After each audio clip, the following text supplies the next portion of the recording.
Hi అండి, welcome back to our channel. ఈరోజు వీడియోలో ఎగ్ దమ్ బిర్యానీని ఎంతో ఈజీగా పర్ఫెక్ట్గా ఎలా చేయాలో చూపిస్తానండి.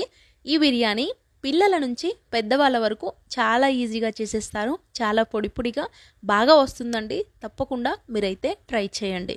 ముందుగా మీరు ఎన్ని ఎగ్స్ అయితే బిర్యానీలో వేసుకోవాలి అనుకుంటున్నారో అన్ని ఎగ్స్ని బాయిల్ చేసుకొని పైన పొట్ట తీసుకొని పెట్టుకోండి. ఇప్పుడు బిర్యానీ ఏ గిన్నెలో అయితే చేయాలి అనుకుంటున్నారో ఆ గిన్నెలోకి కొంచెం ఆయిల్ వేసుకొని ఎగ్స్ని ఘాట్లు పెట్టుకొని వేసుకొని ఫ్రై చేసుకోండి. ఫ్రై చేసుకునేటప్పుడు కొంచెం సాల్టు కారం వేసుకొని బాగా ఫ్రై చేసుకోండి. ఈ విధంగా ఫ్రై అయిన తర్వాత ఒక ప్లేట్లోకి తీసుకొని పక్కన పెట్టుకోండి. ఇప్పుడు ఒక మిక్సింగ్ బౌల్లోకి 1 కప్పు వరకు పెరుగును తీసుకున్నాను. పెరుగులోకి 1 స్పూన్ ఉప్పు, 1 స్పూన్ కారం, 1 స్పూన్ గరం మసాలా పొడి, కొద్దిగంత పసుపు వేసుకొని బాగా మిక్స్ చేసుకోండి. ఈ విధంగా కలుపుకొని ఇప్పుడు పక్కన పెట్టుకోండి. ఈ బిర్యానీ కోసం నేను బాస్మతి రైస్ తీసుకున్నానండి. ఈ రైస్ వచ్చేసి దావత్ రైసు. టేస్ట్ చాలా బాగుంటుందండి. రైస్ పొడి పొడిగా వస్తుందన్నమాట. సో నేను ఇక్కడ లోటున్నర వరకు రైస్ని అయితే తీసుకున్నానండి. సో ఈ రైస్ని కడిగి పక్కన పెట్టుకోనండి. బాస్మతి రైస్ కానీ ఇంట్లో లేనట్లయితే మామూలు రైస్తో కూడా వండుకోవచ్చండి. ఇప్పుడు అదే ప్యాన్లో కొంచెం ఆయిల్ వేసుకొని బిర్యానీ ఆకు అలానే బిర్యానీ సామాన్లు లైట్గా చూసుకొని వేసుకోండి. ఇలా వేసుకొని కొంచెం ఫ్రై అయిన తర్వాత ఒక పెద్ద ఉల్లిపాయని చిన్న ముక్కలుగా కట్ చేసుకొని వేసుకోండి. అలానే ఒక 7-8 పచ్చిమిర్చి కూడా కట్ చేసుకొని వేసుకొని బాగా ఫ్రై చేసుకోండి. ఇలా ఫ్రై అయిన తర్వాత ఒక పండు టమాటో సన్న ముక్కలుగా కట్ చేసుకొని వేసుకొని టమాటో కూడా మంచిగా మగ్గించుకోండి.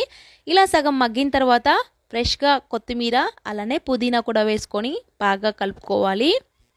కొత్తిమీర పుదీనా మగ్గిన తర్వాత కలిపి పెట్టుకున్న పెరుగును కూడా వేసుకొని బాగా కలుపుకొని ఒక 3 నిమిషాల పాటు బాగా మగ్గించుకోవాలండి. ఇలా మగ్గిన తర్వాత ఇందులోకి 1 స్పూన్ అల్లం వెల్లుల్లి పేస్ట్ కూడా వేసుకొని బాగా కలుపుకోండి. ఇలా కొంచెం దగ్గరగా అయిద్దనమాట. ఇలా బాగా దగ్గరగా అయితే మనకు రైస్లోకి మసాలా బాగా పట్టిద్దనమాట. ఇలా బాగా దగ్గరగా అయిన తర్వాత ఇందులోకి మనం ముందుగా ఉడికించుకున్నాం కదా, ఈ ఎగ్స్ని కూడా వేసేసుకోండి. ఇలా వేసుకొని ఇప్పుడు పక్కన పెట్టుకోండి. స్టవ్ ఆఫ్ చేసుకొని ఈలోపు మనం రైస్ని అయితే ఉడికించుకోవాలి. ఇప్పుడు రైస్ ఉడికించడం కోసం వేరొక గిన్నెలో 2 లీటర్ల వరకు వాటర్ వేసుకొని వాటర్లో బిర్యానీ సామాన్లు ఏమీ వేసుకోకుండా ఓన్లీ అల్లం వెల్లుల్లి పేస్టు అలానే టేస్ట్కి సరిపడా సాల్ట్ వేసుకోండి. వేసుకొని ఇలా వాటర్ బాగా బాయిల్ అవుతున్నప్పుడు ఇందులోకి ముందుగా కడిగి పెట్టుకున్న రైస్ని వేసేసుకోండి. వాటర్ రాకుండా రైస్ని వేసుకొని నెమ్మదిగా ఒకసారి బాగా కలుపుకోండి.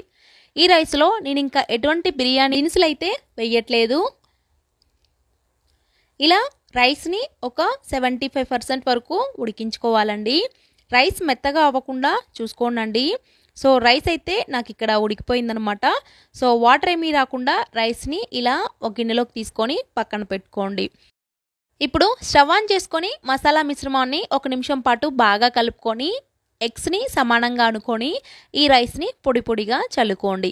ఈ విధంగా రైస్ని వేసుకొని పైన కొంచెం బిర్యానీ మసాలాని వేసుకోండి. ఆ తర్వాత పుదీనా కొత్తిమీరను కూడా లైట్గా వేసేసుకోండి.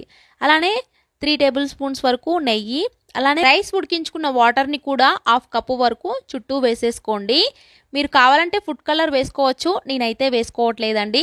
ఆ తర్వాత ప్లేట్ని పెట్టుకొని గాలేమీ లోపలికి పోకుండా పైన ఏదైనా బరువును కూడా పెట్టుకోండి. ఈ విధంగా ఒక 15 మినిట్స్ పాటు ఉడికితే సరిపోయిద్దండి. ముందుగానే ఎగ్స్ అలానే రైస్ కూడా ఉడికిపోయింది కాబట్టి ఒక 15 మినిట్స్ దమ్ చేస్తే సరిపోయిద్దండి. మనకు రైస్ అయితే పొడి పొడిగా పర్ఫెక్ట్గా చాలా బాగా వచ్చిందండి. 15 మినిట్స్ తర్వాత కూడా మూతని వెంటనే ఓపెన్ చేయకుండా ఒక 5 నిమిషాలు అలా ఉంచేసి తీయండి. పర్ఫెక్ట్గా పొడి పొడిగా చాలా బాగా కుదురుతుంది. ఎవరైనా సరే ఈజీగా చేసేస్తారండి. ఈ వేలో ఒకసారి ట్రై చేయండి. పర్ఫెక్ట్ మసాలాతో టేస్ట్ అయితే చాలా చాలా బాగా ఉంది. మీరు కూడా ఒకసారి ఈ వేలో ట్రై చేయండి. పిల్లలకైతే బాగా నచ్చుతుంది. దీన్ని అయితే నేను పెరుగు రైతాతో అయితే సర్వ్ చేసుకున్నాను. చాలా సింపుల్గా బిగినర్స్ అయినా కూడా చేసేస్తారండి. అంత బాగుంటుంది టేస్ట్ అయితే. డెఫినెట్గా మీరైతే ట్రై చేసి మీకైతే ఎలా కుదిరింది అనేది కామెంట్ చేయండి. ఇంకా మీకు ఎలాంటి వీడియోస్ కావాలో కూడా కామెంట్ చేయండి. మరి కొత్తగా మన ఛానల్ని చూస్తున్న వాళ్ళు తప్పకుండా సబ్స్క్రైబ్ చేయండి. అలానే వీడియోని లైక్ చేయండి. మీకు ఎలా కుదిరిందో కామెంట్ చేయండి. మళ్ళీ మరొక మంచి వీడియోతో మీ ముందుంటాను.